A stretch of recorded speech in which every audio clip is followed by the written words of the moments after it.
തിരുവനന്തപുരം SMECയെ തകർത്തുകൊണ്ട് Bangalore engineering college inter collegiate cricket മാച്ചിൽ ഇത്തവണ കിരീടം കരസ്ഥമാക്കുമെന്ന് ഏതാണ്ട് ഉറപ്പായിരിക്കുകയാണ്.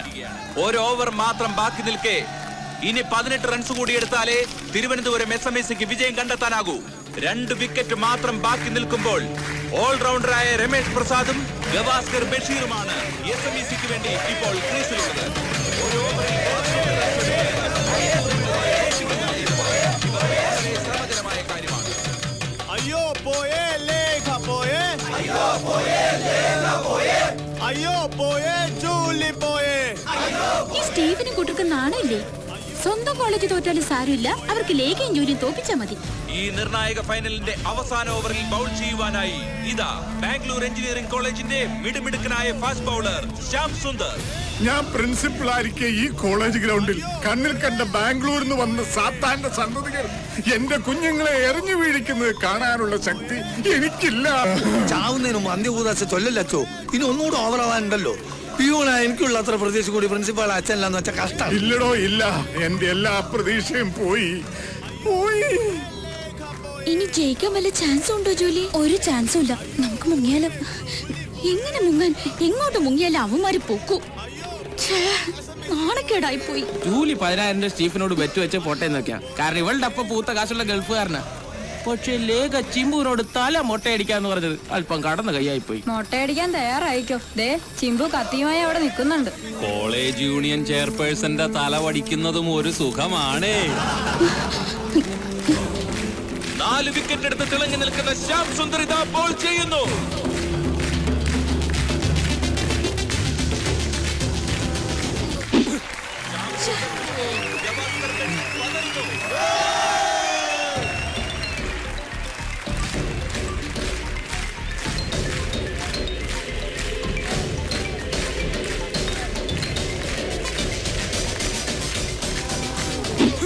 അങ്ങനെ 2 ബോൾ കൂടി SMECക്ക് നഷ്ടപ്പെട്ടിരിക്കുകയാണ്.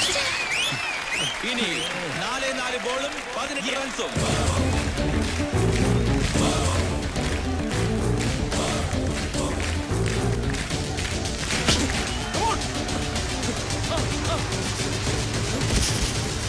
Gavaskar Basheer run out. അടിച്ചോടോ? ഇല്ല, തെറിച്ചൊരു ബിസ്ക്കറ്റ്. ഇനി എത്ര ബിസ്ക്കറ്റ് ഉണ്ട്? ഞാൻ ഒരെണ്ണം. ഓ എന്റെ ഈശോയെ. ബാറ്റ്സ്മാൻ നരേന്ദ്രൻ. കരയാതടി. ഈ വർഷം തോറ്റാൽ അടുത്ത വർഷം നമ്മള് ജയിക്കും ജോലി. ഈ സ്റ്റീഫന്റെയും കൂട്ടരുടെയും മുമ്പേ നമ്മൾ തളരാൻ പാടില്ല. തളരണ്ടടി, നിന്റെ തല മൊട്ടടിച്ച് ഗ്രൗണ്ട് ഞാൻ നടത്തും. ആ കോന്തം പ്രിൻസിപ്പാൾ അച്ഛന്റെ ഒത്താശയോടുകൂടി ഇവളുമാരെ സെക്രട്ടറിയും ചെയർപേഴ്സൺ ആക്കിയപ്പോഴേ തുടങ്ങിയതായി കോളേജിന്റെ നാശം. ജൂലി മോളെ 16 എടുത്ത് വെച്ചോ. 84 റൺസ് എടുത്ത് ഔട്ടാകാതെ നിൽക്കുന്ന ഓൾറൗണ്ടറായ രമേഷ് പ്രസാദ് ആണ് ക്രീസിൽ പന്തിനെ നേരിടുന്നതെന്ന ഒരു ചെറിയ ആശ്വാസം SMECക്കുണ്ട്. മോനെ രമേശേ, നീ ഫാദർ കച്ചറത്തറ വെറും തറയാക്കല്ലേടാ. അല്ലടോ? അതല്ലേലും തറയാണല്ലോ അല്ലേ?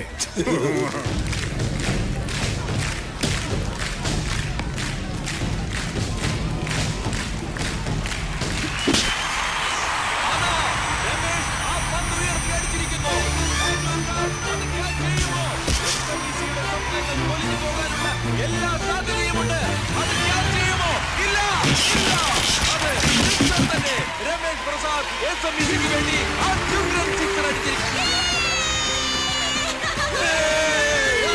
മോനെ രമേശേ, നീ കോളേജിന്റെ മാനം കാത്തനാ.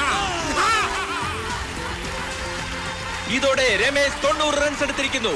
225 റൺസ് എടുത്തിരിക്കുന്ന ബാംഗ്ലൂരിനെ തോൽപ്പിക്കാൻ SMECക്ക് 12 റൺസ് കൂടി വേണം. 2 ബോളും 12 റൺസും.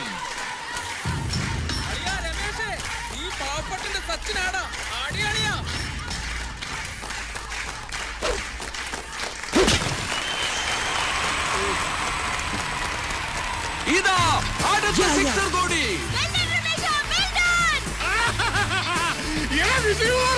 എന്റെ സന്തോഷം നിങ്ങൾക്ക് മനസ്സിലാവില്ല.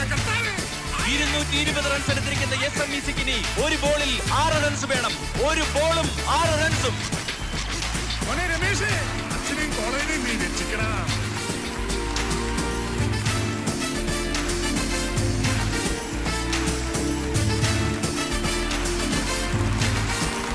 നിർണായകമായി ഈ നിമിഷത്തിൽ എല്ലാവരുടെയും കണ്ണുകൾ രമേഷ് പ്രസാദിലാണ്. 96 റൺസ് എടുത്ത് നിൽക്കുന്ന രമേഷ് പ്രസാദ് SMECയുടെ വിജയം ഉറപ്പാക്കുമോ?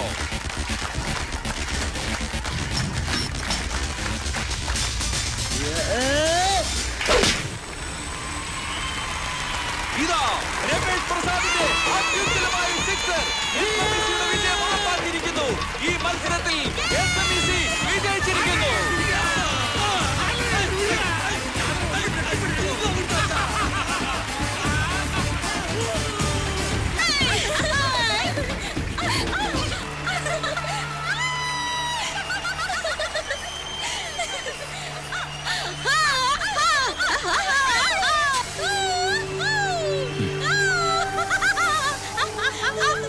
ഇതിലും ഭേദം ചാകുകയായിരുന്നടാ സ്റ്റീഫ. ഞാനിനി കോളേജിലേക്കില്ല. സന്തോഷം കൊണ്ട് അവളുമാര് തുള്ളിച്ചാടുന്ന ചാട്ടം കണ്ടില്ലേ? നീ നോക്കിക്കോ, അവളുമാരെ അവനെ ഞാൻ കരയിക്കും. നിന്നാണ് സത്യം, ഞാൻ കരയിക്കും. എന്നിട്ട് ഞാൻ ഇനി കോളേജിലേക്കുള്ളൂ. ആഹാ, ഇപ്പൊ മൺസൂണിനെ കണ്ട ദ്രാവിഡിന്റെ ഗെറ്റപ്പുണ്ടല്ലേ? കളിയാക്കൊന്നും വേണ്ട. കളിച്ചില്ലേലും നിന്നെയൊക്കെ കൊണ്ട് കളിപ്പിക്കുന്ന ഞാനാ. അല്ല, ഇനിയിപ്പോ ഗേൾ ഫാൻസിന്റെ ഒരു ബഹളമായിരിക്കും. അയ്യടാ മോനെ, ഇന്നത്തെ കളിയുടെ കൂടി നാഷണൽ ടീമിലേക്കുള്ള രമേശിന്റെ സെലക്ഷൻ ഉറപ്പാ. പിന്നല്ലാതെ എന്തതിശയമേ രമേശിന്റെ കളിയും എത്ര മനോഹരം. മോനെ രമേശേ, നീ ഫാദർ കച്ചർത്തറയുടെ മാനം കാത്തറ. എന്റെ മാത്രമല്ല, ഈ കോളേജിന് മൊത്തം അഭിമാനം നീ നേടിത്തന്നു. അതെ അതെ, സംഭവം തറയാവുന്ന കണ്ടപ്പോ 2-3 പ്രാവശ്യം മുങ്ങാൻ നോക്കിയതാ. ഈ ഞാനല്ലേ പിടിച്ചിരുത്തിയത്. അത് നേരാ, പക്ഷേ ഇത്ര വലിയ അത്ഭുതം നടക്കുമെന്ന് ഞാൻ കരുതിയോ? എല്ലാ ഈശ്വരന്റെ കൃപ, അത്രേ ഉള്ളൂ. നീ നോക്കൂ, ഗോൾഡൻ ജൂബിലി സെലിബ്രേഷൻ മുഖ്യമന്ത്രി വരുമ്പോ അദ്ദേഹത്തിന്റെ കൈകൊണ്ട് ഒരു സ്പെഷ്യൽ സമ്മാനം നിനക്ക് തരിക്കും. ക്യാഷ് പ്രൈസ് ആണോ? അല്ല, അതിനേക്കാൾ വലിയൊരു സമ്മാനം. ഇപ്പൊ നീ ആ കാശം കൊടുക്കടി. ഏത് ക്യാഷ്? സ്റ്റീഫനുമായി ബെറ്റ് വെച്ച് കിട്ടിയതാ 10,000 രൂപ. ഇത് രമേഷിനുള്ളതാ. ബെറ്റ് വെച്ച് നിങ്ങളല്ലേ? നിങ്ങൾ എന്നെ എടുത്തോ? നിന്റെ കഴിവുകൊണ്ട് കിട്ടിയതല്ലടാ, നീ മേടിച്ചു. എന്തെങ്കിലും ഒരു നല്ല കാര്യത്തിന് ഉപയോഗിക്കാം. എങ്കിലൊരു കാര്യം ചെയ്യാം. കാതിർക്കാട് മോളുടെ കല്യാണത്തിനായി ഞങ്ങൾ കളക്ട് ചെയ്ത ഫണ്ടിലേക്ക് എനിക്കൊരു 100 രൂപയെ കൊടുക്കാൻ കഴിഞ്ഞോളൂ. ദാ ഈ 10,000 രൂപ കൂടി. മോനെ രമേശ, എന്തിനാ കരയുന്നേ? കരഞ്ഞോട്ടറാ, സന്തോഷം വരുമ്പോ ചിലപ്പോ കരയാറില്ലേ? എന്തായാലും ഖാദർക്കാട് ബെസ്റ്റ് ടൈമാ. രമേശ് അറിഞ്ഞോ, സുബൈദയുടെ കല്യാണത്തിന് യേശുദാസ് വരുന്നുണ്ട്. നേരാണോ കാതിർക്ക? അതെ മോനെ, ദാസേട്ടൻ നമ്മൾ പഴയ ദോസ്താ. നിന്നെ പോലെ തന്നെ ഒരുപാട് സ്നേഹമുള്ള മനുഷ്യനാ. എന്റെ മോളെ കല്യാണത്തിന് വരാന്ന് ഏറ്റിട്ടുണ്ട്. അപ്പൊ കല്യാണം നമ്മൾ അടിപൊളിയാക്കുന്നു. യോയോ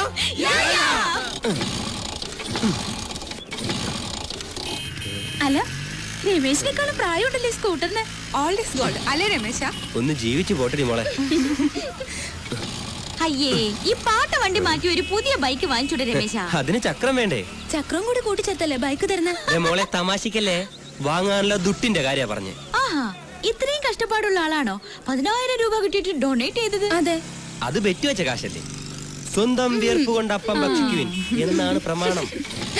അയ്യോ, ഇത് സ്റ്റാർട്ട് ആവുന്നില്ലല്ലോ. എങ്കിൽ ഇതേ കയറിക്കോ, ഞങ്ങൾ കൊണ്ടുവിടാം. കൊള്ളാം. എന്നിട്ട് വേണം ഫാദർ കച്ചർത്തറ എന്റെ കാര്യത്തിന്. എടാ രമേശൻ, ഇന്ന് ബഷീറിന്റെ വക പാർട്ടിയാണ്. നമുക്ക് എങ്ങോട്ടാ പോണ്ടേ? അയ്യോ ഞാനില്ല, ഇപ്പൊ തന്നെ സമയം വൈകി. എനിക്ക് ബസ് സ്റ്റോപ്പിൽ നിന്ന് ഒരാളെ കൂട്ടണം. ആരാ? ബോയ് ഫ്രണ്ടോ ഗേൾ ഫ്രണ്ടോ? ഗേൾ ഫ്രണ്ടിനെ. കർത്താവേ, ഇത് സ്റ്റാർട്ട് ആയോ? പോട്ടെ. ടാറ്റാ ടാറ്റാ.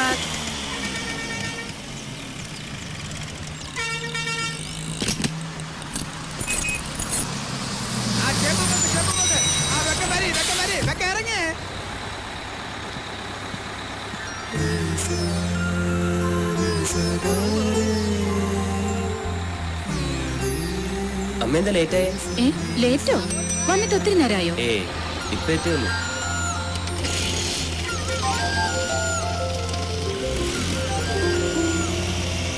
ഇന്നത്തെ കഴിഞ്ഞ് ഓഫീസിൽ പോയാൽ മതിയായിരുന്നു. ഞാൻ എത്ര തവണ പറഞ്ഞതാ. ഇന്ന് ജോയിൻ ചെയ്തില്ലായിരുന്നെങ്കിൽ അതിനുള്ള മെമ്മോ വേറെ കിട്ടിയേനെ. ക്രിക്കറ്റ് മാച്ചിൽ എന്റെ പെർഫോമൻസ് കാണാൻ അമ്മ കൂടി വേണ്ടതായിരുന്നു. ഞാൻ കണ്ടല്ലോ. കണ്ടോ? എങ്ങനെ? ഇങ്ങനെ കണ്ണടച്ചു പിടിച്ച് സ്റ്റേഡിയം മനസ്സിലോർത്തു. അപ്പൊ ഞാൻ കണ്ടു എന്റെ മോൻ ബാറ്റിങ്ങിനെ വീശി വീശി സിക്സർ അടിക്കുന്നത്. സത്യമായിട്ടും. എന്നാ ഞാൻ അമ്മയും കണ്ടു. എങ്ങനെ? ഗവാസ്കർ ബഷീർ ഒന്നോട്ടായപ്പോ എന്റെ ഉള്ളൊന്ന് പഠിച്ചു. പിന്നെ ഞാൻ കണ്ണടച്ച അമ്മ ഓർത്തു. അപ്പോഴിതാ അമ്മ മുന്നിൽ തന്നെ ഇരിക്കുന്നു. പിന്നെ രണ്ടും കൽപ്പിച്ച് ഒറ്റ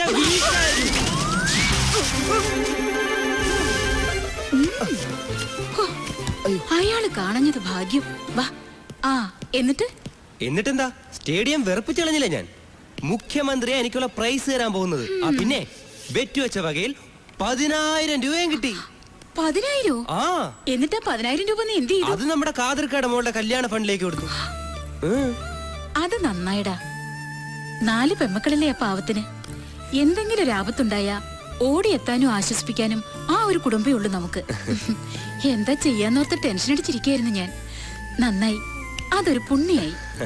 പറ. ആ, കാതിർക്കാട് മോളുടെ കല്യാണത്തിന് അമ്മയുടെ ഏറ്റവും ഫേവറേറ്റ് ആളാ വരുന്നത്.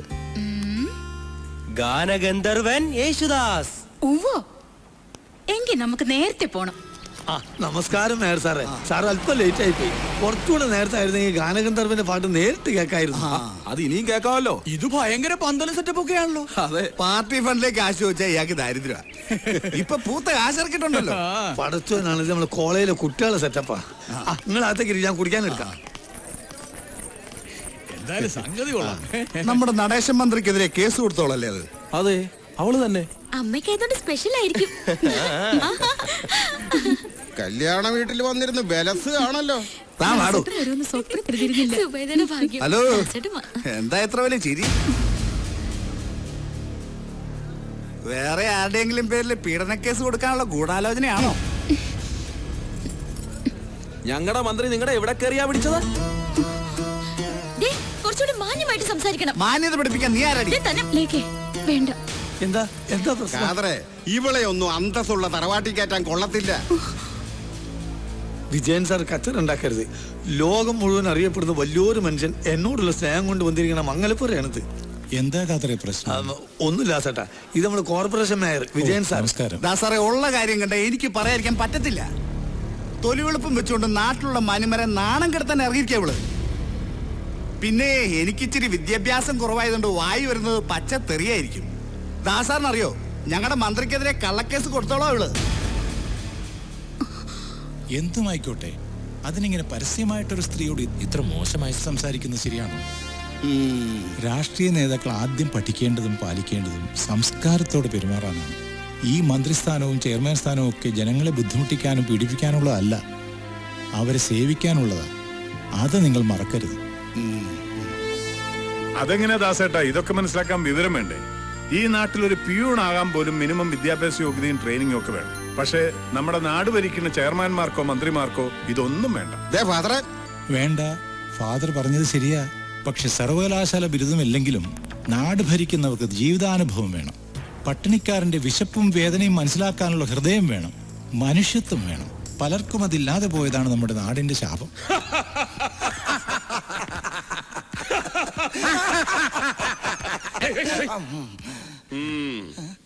എന്തായാലും സംഗതി അസലായി. നടേശൻ മിനിസ്റ്ററോട് കളിച്ചാൽ കളിസംഘം കല്യാണ വീട് വരെ എത്തുമെന്ന് അവൾക്ക് ഇപ്പൊ ബോധ്യമായി കാണും. അല്ലേ തങ്കപ്പ? കൊമ്പൻ സ്രാവിന്റെ അടുത്ത് കരിക്കാടി ചെമ്മീൻ കളിക്കണ പോലെ അവക്കട ഒരു കളി. അന്ന് അവക്കട വീട്ടിൽ പോയി കാല് പിടിച്ച് പറഞ്ഞതാ കേസ് പിൻവലിച്ച് എന്ത് പണ്ടാരം വേണമെങ്കിലും ചെയ്യാം. അപ്പൊ നടേശൻ സാറ് വരും ഒരു മൈ തങ്കപ്പ ഞാൻ പറഞ്ഞിട്ടുണ്ട്. അതല്ല, ഒരു മൈ ഗുണാഞ്ചനാണെന്ന് കരുതിക്കാണെന്ന് പറഞ്ഞതാ. അത്രേ ഉള്ളൂ. എന്നാ പറഞ്ഞു? സാറ് വിചാരിച്ച് മറ്റതാണെന്നാ. അത് ഞാൻ നിർത്തി. അന്ന് അവക്കട മട്ടും പാവം കാണണമായിരുന്നു. പത്രകാളിയല്ലേ പത്രകാളി. എന്നാലും ഈ കാര്യം ഇന്നലെ തന്നെ അവന്മാരെന്നെ വിളിച്ചു പറയാതിരുന്നത് വളരെ മോശമായി പോയി. അവര് ഇന്നലെ ഇങ്ങോട്ട് വിളിച്ചിരുന്നു എന്നാ പറഞ്ഞേ. എന്നിട്ട് സാർ ഔട്ട് ഓഫ് റേഞ്ചിലാണെന്ന് സാറിന്റെ PA പറഞ്ഞു. ആ തെണ്ടി എങ്ങനെ പറഞ്ഞു? ചൊരണ്ട് മലയാളി ചൊരണ്ട്, സ്വർണവർഷം നിന്നെ കാത്തിരിക്കുന്നു. എന്താ സ്വർണം കിട്ടാനും സമ്മതിക്കല്ലേ ഇയാള്? തങ്കപ്പൻ ഇരിയടോ. വേണ്ട സാറേ, സാർ എനിക്ക് ഒരുപാട് ഫ്രീഡംസ് തന്നിട്ടുണ്ടെങ്കിലും ഞാൻ എന്റെ റെസ്പെക്ടാലിറ്റി നോക്കണ്ടേ? തെറ്റിയല്ലേ? തെറ്റി. സാർ, എടോ, ഞാൻ കേട്ടത് നേരാണോ? സാർ എന്താ കേട്ടതെന്ന് ഞാൻ കേട്ടില്ലല്ലോ. കണ്ടാ, ഞാൻ ഇന്നലെ ഔട്ട് ഓഫ് റേഞ്ചിലായിരുന്നെന്ന് ആ മണ്ഡലം സെക്രട്ടറി വിജയകുമാറും പങ്കയാശനും വിളിച്ചു ചോദിച്ചപ്പോ താൻ പറഞ്ഞു. അത് പിന്നെ അവര് വിളിച്ച് രാത്രി 10 മണിക്കാ. സാർ ഇന്നലെ പേഴ്സണൽ ഗസ്റ്റ് ഹൗസിലായിരുന്നല്ലോ, അതുകൊണ്ടാ അങ്ങനെ പറഞ്ഞേ. അതവൻ പറഞ്ഞത് നേരാ. ഗസ്റ്റ് ഹൗസിൽ ചെന്നാ 8 മണിയാവുമ്പോഴേക്കും സാർ ഔട്ട് ഓഫ് റേഞ്ച് ആവും. 9 മണിയായാല് സ്വിച്ച് ഓഫ് ആവും. അല്ല ഈ വീക്ക്നെസ് ഒന്നും നമ്മുടെ അണികൾക്ക് അറിയില്ലല്ലോ. അറിഞ്ഞാലും നടേശൻ ഒരു ചുക്കുമില്ല. തങ്കപ്പ, എന്തോ ഈ മന്ത്രിപ്പണി എന്ന് പറയുന്നത് തന്നെ പോലെ ചുമ്മാ MLA പണിയല്ല. നാട്ടുകാരോടും കൂട്ടുകക്ഷികളോടും പ്രതിപക്ഷത്തോടും ഒക്കെ വികസനം എന്ന് പറഞ്ഞ് വായിട്ടലിച്ച് ഓരോ പദ്ധതികൾ ഉണ്ടാക്കി 10 കാശുണ്ടാക്കുമ്പോ മനുഷ്യന്റെ ഊപ്പാട് വരും. അപ്പൊ ചില വീക്ക്നെസ്സുകളൊക്കെ ആകാം. ഈ ടെൻഷന്റെ ഇടയിൽ ചില റിലാക്സേഷൻ ഒക്കെ വേണ്ടേ? ഏത് അതെ, മറ്റു മന്ത്രിമാരെ പോലെ അത്ര വലിയ കുഴപ്പമൊന്നും നടേശൻ സാറിനില്ല. വെറും സിമ്പിൾ 3 വീക്ക്നെസ്. MPL. അതെന്നത് MPL? ഞാൻ പുതുതായിട്ട് കേൾക്കാന്നല്ലോ. മണി, പവർ ആൻഡ് ലേഡീസ്. പച്ച മലയാളത്തിൽ പറഞ്ഞാൽ പേ. പണം, പദവി, പെണ്ണ്. മുഴുവൻ വീക്ക്നെസ്സുകളുള്ള മന്ത്രിമാരുടെ ഇടയിൽ വെറും 3 വീക്ക്നെസ് ഉള്ള ഞാൻ ആദർശിതിരുന്നല്ലോടോ. അല്ലേലും ഇച്ചിരി വീക്ക്നെസ് ഇല്ലാത്തവരായിട്ട് ആരാ ഉള്ളേ? അതുള്ളതാ. ദേവലോകം ഭരിച്ചിരുന്ന ഹൈക്കമാൻഡ് ദേവേന്ദ്രൻ വരെ എത്ര പെണ്ണുങ്ങളാണ് പീഡിപ്പിച്ചിട്ടുള്ളത്. അതെ, ദേവേന്ദ്രൻ ആയതുകൊണ്ട് അത് എഴുതി തള്ളി. ഈ പെണ്ണുങ്ങളൊക്കെ കേസ് കൊടുക്കാൻ പോയ ദേവേന്ദ്രന്റെ സ്ഥിതി എന്താകും? ഇത് ചുമ്മാ മോഹം കൊണ്ടൊന്ന് കൈമാറി കയറി പിടിച്ചെന്ന് വെച്ച് അല്ല, എനിക്ക് അറിയാൻ മേലാ ഞാൻ ചോദിക്കുക. IAS-കാരും IPS-കാരും പിടിച്ചോ എന്ന് പറഞ്ഞ് മന്ത്രി പറഞ്ഞു ക്യൂ നിൽക്കുക. അപ്പൊ പിന്നെ ബഹളം വെക്കെ ഇവിടെ മോണിക്ക വിസ്കിയ തെറ്റിയല്ലേ? തെറ്റി. മോണിക്ക 11. നടേശൻ സാറ് വേണ്ടാന്ന് പറഞ്ഞിട്ടല്ലയോ? ഇല്ലേൽ അവളുടെ പില്ലറടിച്ചതൊക്കെ ഫൗണ്ടേഷൻ ഞാൻ ഇളക്കത്തില്ലായിരുന്നോ? അതൊന്നും വേണ്ട പാപ്പച്ച. അല്ലാതെ തന്നെ ഞാൻ അവളെ എന്റെ കാൽച്ചുവട്ടിൽ കൊണ്ടുപോയി. മിനിസ്റ്റർ നടേശൻ ഒന്ന് ആഗ്രഹിച്ചാൽ അത് നേടിയേ അടങ്ങും. കേസിന്റെ വിധിയൊന്ന് വന്നോട്ടെ.